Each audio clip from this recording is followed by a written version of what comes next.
today. I'm not an expert in acquisition, but I know something about the thing that's changing it, and that's this digital revolution.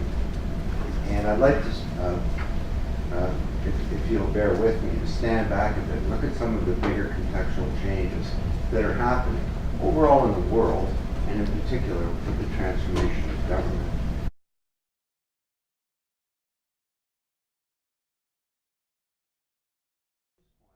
I think that whenever you think about something that might be possible, and you start to hear all the objections to doing that, I always like to put these objections in one of two categories.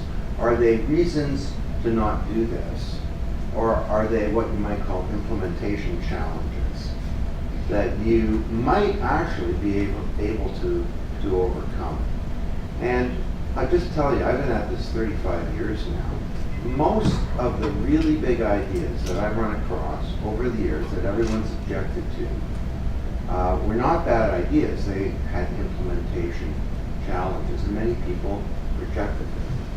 Now, one of the things that got rejected was a lot of the ideas about reinventing government, not about putting government online or websites or any of that, but changes to a number of things. First, to the deep structure and architecture of government, and really how we orchestrate capability in society to innovate, to create public services.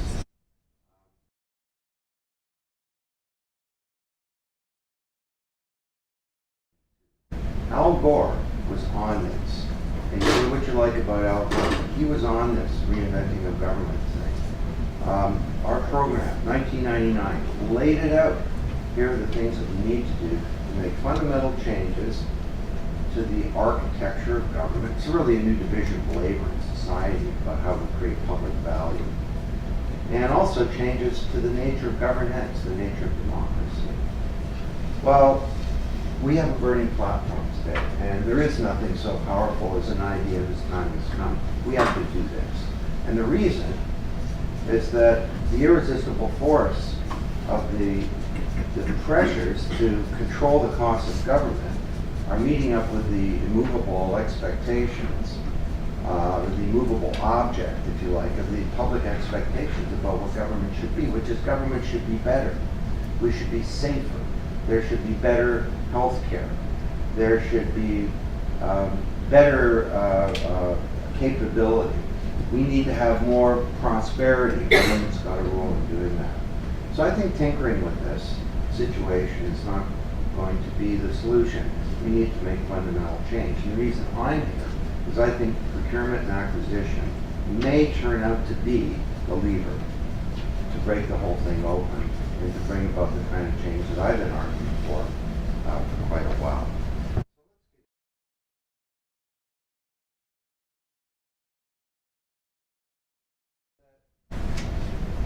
You look around today and you see a whole set of institutions that are in various stages of being stalled or frozen or in atrophy or even failing, contrasted with something new.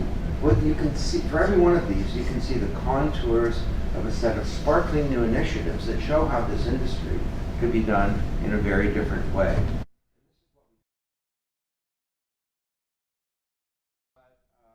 You know, the industrial age corporation was typified by General Motors, America's greatest company, that went bankrupt. Talk to you about the financial system. Newspapers. The problem that newspapers solved is no longer a problem. As one youngster said to us, if the news is important, it will find me. So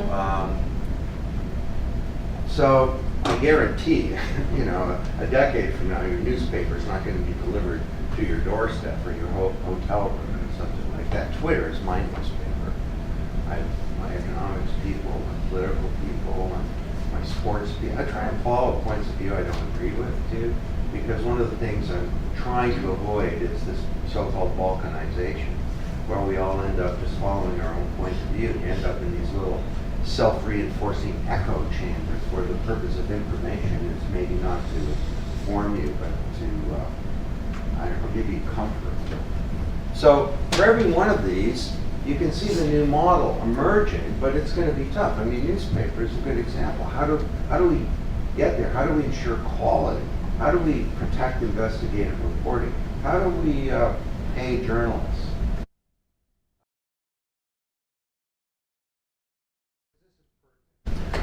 of these in an industrial model, where something at the top has power and it pushes out something to passive recipients.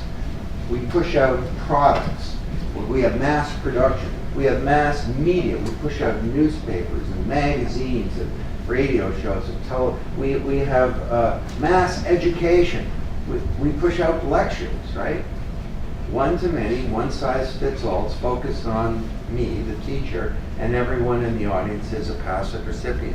I'm a teacher of knowledge, you're a student, you don't, get ready, here it comes.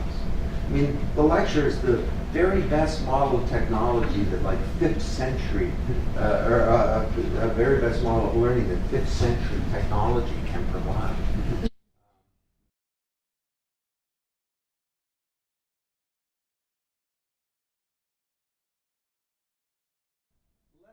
What I'm going to do today is I'm going to talk to you about two of these, about government and about democracy.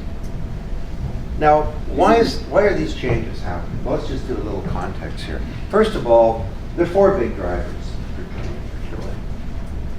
What, leading to the fact that this is finally happening. The time is now for us to do this. The first is the technology revolution. And you know lots about this, so I'm going to be really brief. We have the social web, and it's not just that there are 1.2 billion people. Facebook had a couple of weeks ago its 10th anniversary. I was actually there at the campus at the time, and this continues to grow. And there's crazy stuff around this. WhatsApp got sold for $17 billion. That's zero revenue. I mean, that's kind of sounds .com-y to me. But anyway, setting aside that, this is the real deal. We now have close to 1.5 billion people using social media, and in the next 10 years, that will go to upwards of 6 billion people. So we're all collaborating now in all kinds of new ways. Secondly, we have mobility. It's hard to imagine the importance of being connected all the time. This has happened so fast. I was just thinking back a decade ago, we were doing these big programs. People didn't use mobile devices to access anything except telephony. Well, now that's all changing fundamentally. And in some ways that are extraordinary. I'll just give you an example. I was in a safari in Kenya, in Samburu land, and we met a 14-year-old goat herder. And she didn't have water, meaning she drank goat's milk. She didn't have electrical power, but she did have a little solar charger to power her mobile device that could pull up a browser. So she has access to the internet. Now, she's also pregnant with her second child. She's married to a 65-year-old who we were told paid 170 goats for her. He's distrustful of this thing that she's got. Talk about the cognitive dissonance for her. She can see what Hillary Clinton has to say about, women's rights and stuff like that. But this is all moving forward. It's going to be terribly disruptive, but it's shaking up things big time. I think one of the biggest changes related to mobility is the rise of geospatiality. In the old web, you serve websites. In the new web, you serve physical reality. So has anyone tried Google goggles here? It's worth a try. And it's pretty shocking, actually, to be able to be walking around and ask a question and get the answer in your classes. It raises all kinds of pretty amazing issues, not just for the education system, but for all of us. I mean, I never had to think about what should I keep on board and what should I keep off board. I just tried to stuff my head with everything that I could learn, including dates and all kinds of things. Do we need to know the date of the Declaration of Independence? I think we probably do, actually. But there are some dates that we don't need to know. So fascinating things. But I can go outside here with goggles or with layer, and it'll point at this building and say this is where the IBM Center for e-government is, and so on. What do you want to know? Well, I want to know what they do and what are their programs and so on. Or I'm looking for an ATM or a men's shoe store. Oh, there's one just around the corner. This is the intersection of the physical and digital world. Now, the next one is big data. Of course, there's lots of a talk about this. The great aphorism came from Eric Schmidt, the erstwhile CEO of Google. He says, between the beginning of humanity in the year 2003, we recorded 5 exabytes of information. That's a lot. An exabyte is a quintillion bytes. He says, in the last 18 hours, we recorded 5 exabytes of information. Now, a lot of that is cat videos, but a lot of it is like financial transactions, like really important stuff, and a lot of it is social activity that can now be captured. Now, there's some huge privacy issues, obviously, with this, but the big thing for me is that big data is becoming social data. It's now collected socially from this myriad of activity that's going on with soon billions of people and soon trillions of inert objects in the world that become smart communicating devices. We analyze it socially rather than having someone in a back room with a green eye shade, okay, exaggeration, looking at these arcane financial models and so on. It's driven out down so everybody has access to these tools, including on their mobile device. It becomes much more visual and it becomes real time. So stuff like SAP's HANA would be an example of a real-time sort of system where you're acquiring this. Then we have the industrial internet, or so-called M2M computing.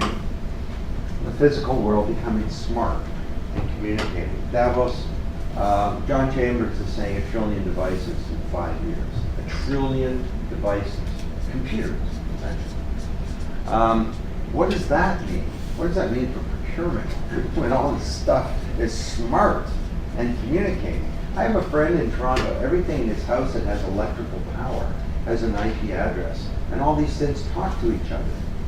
I have no idea what his toaster says to his refrigerator, but he was actually bragging that his fence talks to his sprinkler system. And I said, well, Ken, why would you care? He says, well, Don, if a burglar comes over the fence, the sprinkler is my first line of defense. So, pervasive, ambient computing. And we're printing food, and we're now printing houses. And what does that mean for the construction industry and employment there? But we've got to do it. We've got to march forward, and we have to address these bigger social issues. And finally, the cloud. Thomas Watson was famously to have said, the world will only need 5 computers. Remember that? And then everyone made fun of him for like 6 decades. I think he was pretty close, wasn't he? He had the IBM computer, the Amazon computer, the Google computer. I mean, if you think of the internet as a computer, the old web was a platform for the presentation of content. The new web is a platform for computation. Every time you go onto the web, you upload something onto Vines or Instagram, or you remix some music, or even you do a search, you're programming this global computer. Humanity is building a machine together, and that enables some spectacular things. Now, one of the things that enables, over time, we're going to move IT that was in our organizations onto this big computer. And the reason to do that is, and the analogy with the power grid is not bad, that people used to have their own power plants in companies. Now, it's a limited analogy because everything that runs through a power line is fungible, and it's all commodity. What runs through a computer network is data. Data is the most variable thing in the world. A piece of data can be a part of a financial transaction, or a picture of your daughter. But the reason to move to this new computer is that it's going to be cheaper, you get better integration. The most important thing is the world becomes your software development department. Now, easier said than done, of course, and all of you live with that, because all of you have this little detail called the legacy. The irresistible force of this new paradigm meets up with the immovable object of a $4 trillion installed base of heavy metal. And I know some of the systems you have are old enough to vote and drink. Probably old enough to retire. So that's point number 1. We do have a new paradigm in technology. That's a technology driver. Now, we also have a demand pull from a new generation of young people, and a couple of you alluded to that earlier. I started studying kids about 20 years ago when I noticed how my own children were effortlessly able to use all this sophisticated technology. At first I thought my children are prodigies, and but then I noticed all their friends were like them, so that was a bad theory. So I started working with 300 kids and I wrote this book in '97. I said these kids are going to have no fear of technology because it won't be there. It's like the air for them. Just like I have no fear of a refrigerator because I don't view it as being technology. Well, flash forward to today, they're not just growing up, they've grown up. They're now coming into the public sector as employees, they're becoming citizens, they're consumers.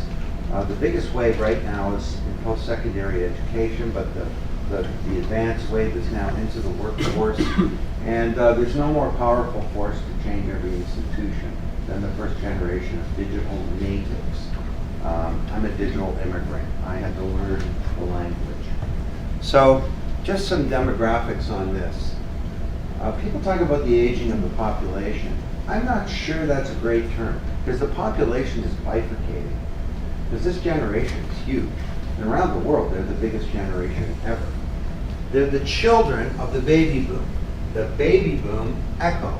But in the United States, there's 78.5 million baby boomers. There are 80 million echo boomers. So, and I'd be happy to talk about this. I'm going to try and get through the presentation so we can have a discussion. But we did a $4 million research project. We interviewed 11,000 young people in 10 countries. And we know a lot about this generation. Based on their demographic muscle alone, they're going to dominate everything for pretty much the next period, the next number of decades. Now, what makes them a force for change? And I dub them the net generation. People are calling them the Gen Y and millennials and so on, but I thought, what's the defining characteristic of the generation? It's that they're the first to grow up digital. These kids are actually different. In their cultures, the new culture of work, I think there's a new model of acquisition. There's the new citizen. There's the new consumer. And I don't have time to go through this, but I'll just give you a couple examples. There's a woman named Rahaf Harfouch. I know her quite well. She's one of my daughter's best friends. And she's doing a book launch of her new book tomorrow night. But I asked her, your generation, do you use email? And she says, oh, no, Mr. Tapscott, that's like yesterday's technology. I said, well, if you did use email, what would you use it for? She says, email is sort of like a formal technology, say for sending a thank you letter to one of your friend's parents. That wasn't of email. Sherry Kong, 20-year-old student from New Zealand, hired by the government along with 80 other students. Their job, to teach the teachers how to use the internet in the classroom. I asked her, Sherry, what are the teachers like as students? She says, oh, Mr. Tapscott, the teachers, like, they're awful students. They talk in class, they don't do their homework. And on the right there is the granddaddy of them all. That's Michael Furtick. He was 28 at the time. He's now 32. I guess he was 27 at the time. This is the World Congress at IT in Austin. It was a big crowd, like 7,000 people in the audience. And out of the mouths of babes was the highest rated session. And I've known Michael actually since he was 13 years old because he was the project manager on my website, growingupdigital.com. And they made him the project manager because he was the oldest and most experienced developer on the team as a 13-year-old. And when he was 15, he sold his own website for an undisclosed 7 or 8 figure US dollar sum. One of the news reports said it was probably only $1 million. And I sent him an email and said, Michael, you sold it for $1 million. You should have called me. And he wrote back and he said, Don, legally I can't tell you how much I sold it for, but I can tell you I'm very happy. And he didn't want the money to buy a Ferrari. He wanted to, well, he invested in his next new venture. It's called takingitglobal.org. This is 400,000 young people in a network that want to change the world. So the whole negative thing, again, I'd be happy to go into that about young people. They're net addicted to the screen. They're the dumbest generation is the title of the book, How the Digital Age Stupefies Young Americans and Jeopardizes Our Future. Gene Twenge in a book called Generation, he says, we create a little army of narcissists. They're into risky youth culture that's sexist, and they're a bunch of little criminals, and they're bullies. Actually, half of them are bullies, and the other half are being bullied. There's no data to support any of this. They're the smartest generation by all of our measures of smartness. They will give a damn. Youth volunteering in America has been growing year over year for like 17, 18 years now, both high school and in university. They're decriminal. Actually, youth crime has been dropping for over 15 years in the U.S. They're into drugs and alcohol and all the rest. Well, the percent of kids in high school in the United States that are clean, that don't do either alcohol or drugs, has been growing year over year for a decade. So, and from my research, they've got very strong values. Now, there are a bunch of big issues. We told them, you work hard, you stay out of trouble, you graduate, you can have a successful and prosperous life. Well, increasingly, all around the world, at least in OECD countries, the 34 developed countries in the world, that's proving to not be true. So there's a lot of talk about the lost generation and so on. We'll come back to that. But these are the 8 norms of the generation. They exist across the 11 countries that we the 10 countries that we studied. And if you're designing a school or a government or a corporation or a marketing system, these are the norms. And I'll just say what they are. We can talk if you want. Freedom. Freedom of everything. Freedom of mobility. Freedom of choice. Choices like oxygen. I had 3 media choices when I was a kid. Today, they have millions, right? They want to customize everything. I never got to customize the Mickey Mouse Club when I was a kid. These kids can change their world. They're a generation of scrutinizers. When I was a kid, I saw a picture. It was a picture. These kids look at a picture. What is it? An animation, a plot, a morph. I look at the cover of Vogue, I see a model. My daughter sees a Photoshop job, where her neck is longer and her cheekbones are bigger and so on. They're a generation with very strong values. We can be very hopeful. I grew up watching TV, being the passive recipient of somebody else's video. They've grown up interacting. The main thing that time online is taken away from is being a passive watcher of television. It's not taken away from hanging out with your friends and talking to your parents and learning the piano or doing your homework or any of that. It's taken away from TV. But they are a generation who wants to have fun. And not fun like, yeah, big party time. They think that, well, I'll give you an example. We asked them, when you're online, what are you doing? Are you working, learning, collaborating, or having fun? And they all around the world, they had trouble answering that question. Like, those are the same thing. Work, learning, collaborating, having fun, aren't they? When I was watching Mickey Mouse, I was only doing one of those things. Now, having fun. I think the kids have got it right. In their culture is the new culture of work. What are we doing today? Are we working or learning? It's called knowledge work. It's the same thing. Increasingly, we work through collaborative models, and I hope you're having fun. I mean, I try and make my talks fun because I find that people learn more when they're conscious. But, a need for immediate gratification. Well, is that what it is? They want things to happen fast.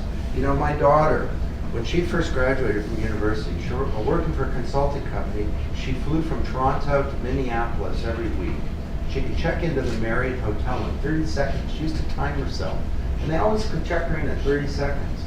And she wonders, why does it take my government 30 days to do something that's about equally complicated? Does she have a need for immediate gratification, or does she have legitimate expectations that the metabolism of our public servants ought to be faster?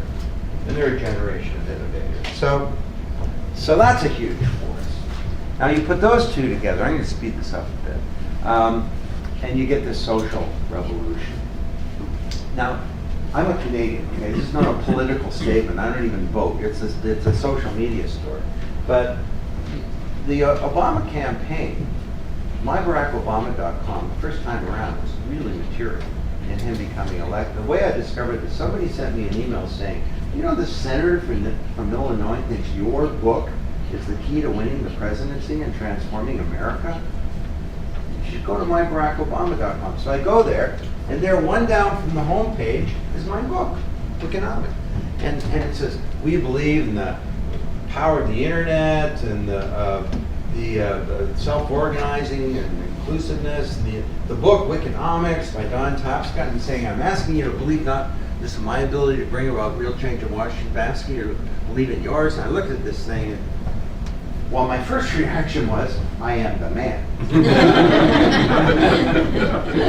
But not so fast, Don, because it turns out I'm not the man. Because I had to look around. There's a Wikonomics community, there's a young firefighters for Obama community, and there's a single moms for daycare for Obama community. He created a platform whereby 35,000 communities self-organized, and every one of them had a funding target. This is the first time I took a picture of it. No money had been raised, and with a $5,000 goal. And pretty soon they raised the $5,000 goal. They raised the money, whoever these people were. I didn't even participate in it. And then they increased the goal to 10, then they increased it to 25, and so on. So this is a revolutionary force. Now, I use the word revolution advisedly because there's a revolution in revolutions that's underway today. Now, there was a big debate about the role of social media and social change. Remember, Malcolm Gladwell said the revolution will not be tweeted, and I got involved in the debate. And then it got settled by one word, Tunisia. And then there was another word, Bahrain, another word, Libya, another word, Egypt, and another, on it went. Now, the social media didn't cause the Tunisian revolution, it was caused by injustice. Social media didn't create the Tunisian revolution, it was created by a new generation of young people who wanted hope, and who didn't want to be treated as subjects anymore, and who wanted jobs. But the media was really key in ways that people don't know about. You know, during the Tunisian Revolution, snipers associated with the old regime was killing unarmed students in the streets, protesting. So the kids would take their mobile device, take a picture of the location of the sniper, triangulate it, send that to friendly military units, who would come in and who would take out the snipers. So you think that social media is about hooking up online. For these kids, it was a tool for self-defense. In Syria, before things fell apart, protesters in the street would get injured. You get picked up by an ambulance, you get taken to a hospital, you go in with a broken leg, and you come out with a bullet in your head. Assad was using the regime to kill, using the healthcare system to kill opponents. So two youngsters created an alternative healthcare system on Twitter. And when you got injured, tweets went out. You got picked up by a vehicle, taken to a makeshift medical clinic where you got medical attention as opposed to being killed. Now, I know when you look at this, you think, well, where is all this going? And it's disturbing. You know, these wiki revolutions, they happen so fast, they leave a vacuum. And politics abhors a vacuum. The danger, of course, is a vacuum filled by fundamentalist forces, by, you know, the old dictators or tyrannical regimes. But overall, I think the arc of history is a positive one, and that this is moving forward. Democracy is never an easy thing, and the train has left the station. The cat is out of the bag. The horse is out of the box. Help me out here. The toothpaste is out of the tube. This is going forward. Now, the concern here, and I'll get to procurement right after this, is that we need to fix some of these problems. These are protests in the world. 15 years ago, there were 6,000 measurable protests. Last year, there were 280,000. So we need to find a way as societies to address these big problems. and to create the conditions whereby young people have an opportunity to be successful. Okay, so you put those together and you get an economic revolution. This is really important to thinking about the future of government. You know, the 20th anniversary edition of the Digital Economy comes out this year. And in that book, that was the first bestseller about the internet. In that book, I argued that the key to understanding the internet are the theories of an economist named Ronald Coase. And he never wrote about the internet, but I still hold today that Coase is the key economist. 75 years ago, he wrote a paper where he asked a deceptively simple question. He said, why does the firm exist? He said, if Adam Smith is right and the open market is the best mechanism to understand how goods and resources and people and information should be allocated in an economy, why isn't everybody an independent contractor at every step along the way in production? And he said the answer is, and he won a Nobel Prize for saying this, the answer is transaction costs. The cost of search, he said this 75 years ago. The cost of search in an open market, of finding all the right information or people to do something, is totally prohibitive. So we bring that inside the boundaries of a corporation where we have things like org charts to find people and filing cabinets to find information and so on. Well, the big industrialists understood this. And Henry Ford had within the boundaries of the Ford Motor Company, power plant, steel mill, shipping company, glass factory. Why? Because the cost of transactions in an open market were greater than the cost of doing things inside the boundaries of the corporation. So the procurement function, obviously, was a function inside the boundaries of the organization to acquire goods and services from outside and bring them in. Well, paradigm shift, we argued, well, no, I mean, the boundaries of the corporation are becoming more porous. And back then we called it the extended enterprise. Then, in the late 90s, we saw the rise of the business web, the business ecosystem, where vertically integrated companies began to unbundle into networks. And now, transaction costs are dropping so much that peers can come together and create value. We've always created value by superiors and subordinates in supply chains, within organizations. You're one or the other, or you alternate between them.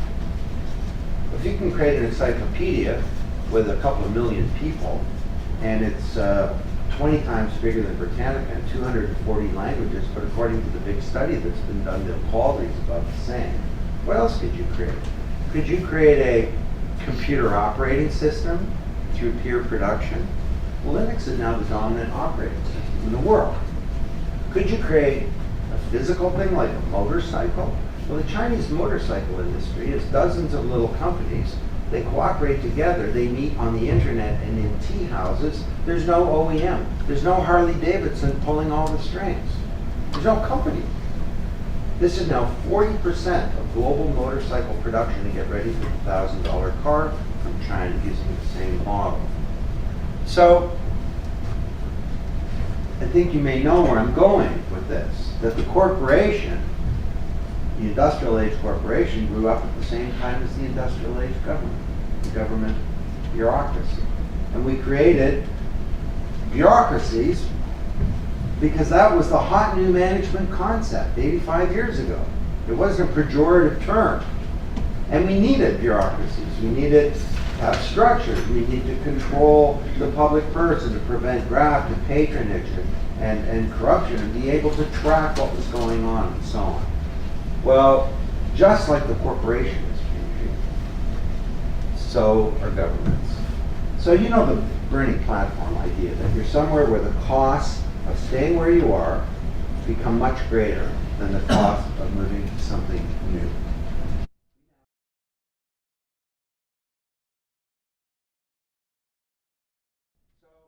When you think about procurement and the whole supply chain, aren't we moving more towards these business ecosystems?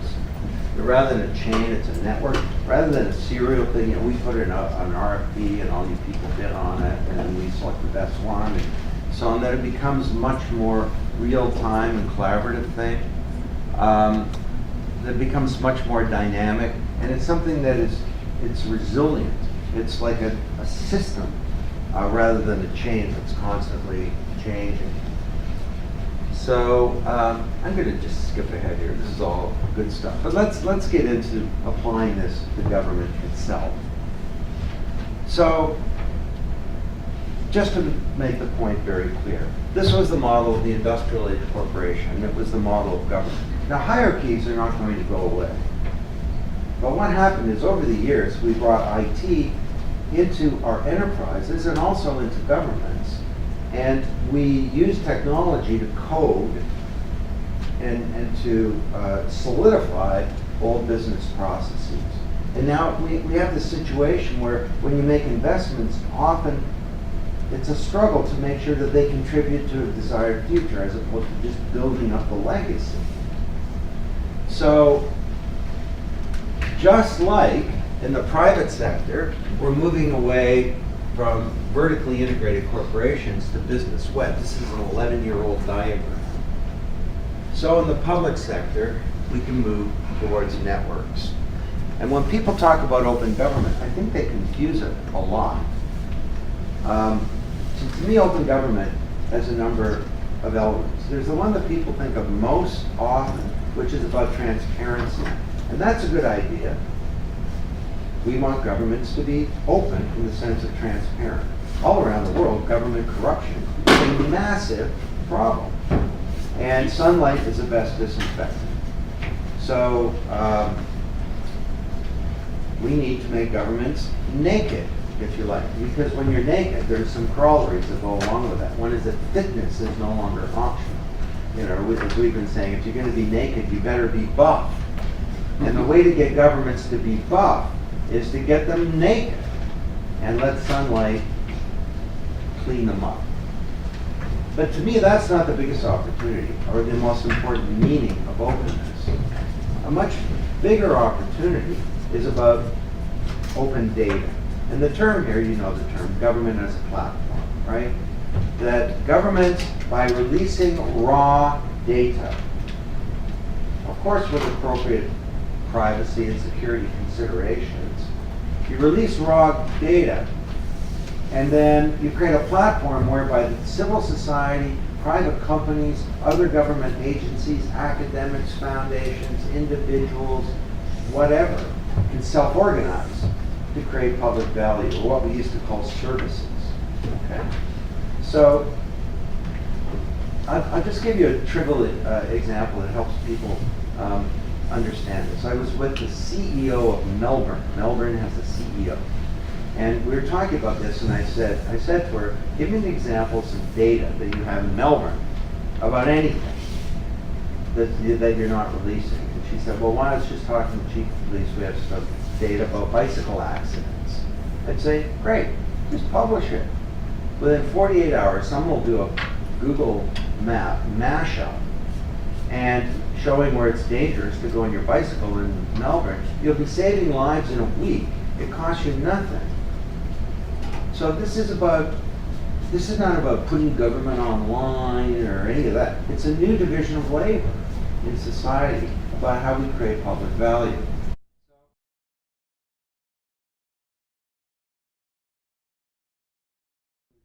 We have industrial age models of government and democracy, and we need to move to new models for an age of network intelligence. Yeah, I don't like the term information age. I don't think this is an information age. It's an age whereby we're connecting human cranium. It's an age of collaboration, and it's an age of participation. Well, when you get a new paradigm, and I guess that's what you're talking about today, you get a leadership crisis. Because new paradigms cause dislocation and conflict. They're nearly always received with coolness or worse. I'm guessing, listening to you going around the table here, that everyone in this room knows what it's like to be received with coolness when you introduce a new idea. Vested interests fight against change, and leaders of old paradigms have the greatest difficulty embracing the new. How are we going to find leadership for change? Well, it's your opportunity. Leadership typically doesn't come from the top. It can. But the person at the top can't learn for an organization as a whole anymore. Things are getting too complicated. Leadership can come from anywhere.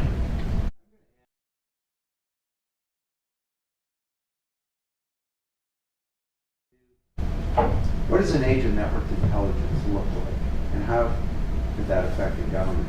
I've studied thousands of organizations. Recently, I've been studying nature, trying to understand what we can learn from nature. And fish come in schools, bees come in swarms, and starlings over the moors of England come in something called a murmuration. Have you heard that term? Murmuration. It refers to the murmuring of the wings of the birds. And at night, the starlings are out over a 20-mile radius, sort of doing their starling thing. And during the day, and at night they come together and they create one of the most spectacular things in nature. Scientists that have studied this say they've never seen an accident. And the murmuration has a function. It warms the birds up for the cold night ahead. It gives the birds a whole social structure, but it also protects the birds from predators. In some of these pictures, you can see a hawk, a fearsome predator, being chased away by the collective power of the little birds. And there's leadership, but there's no one leader. Now, is this some kind of fanciful analogy, or could we actually learn something from this?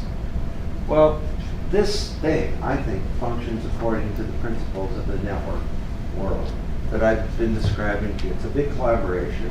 There's an openness, all kinds of sharing of information about not just danger or food sources, so on, but also sharing information about trajectory, speed, danger. There are rules. The underlying one being don't bump into somebody else. There's a sort of interdependence.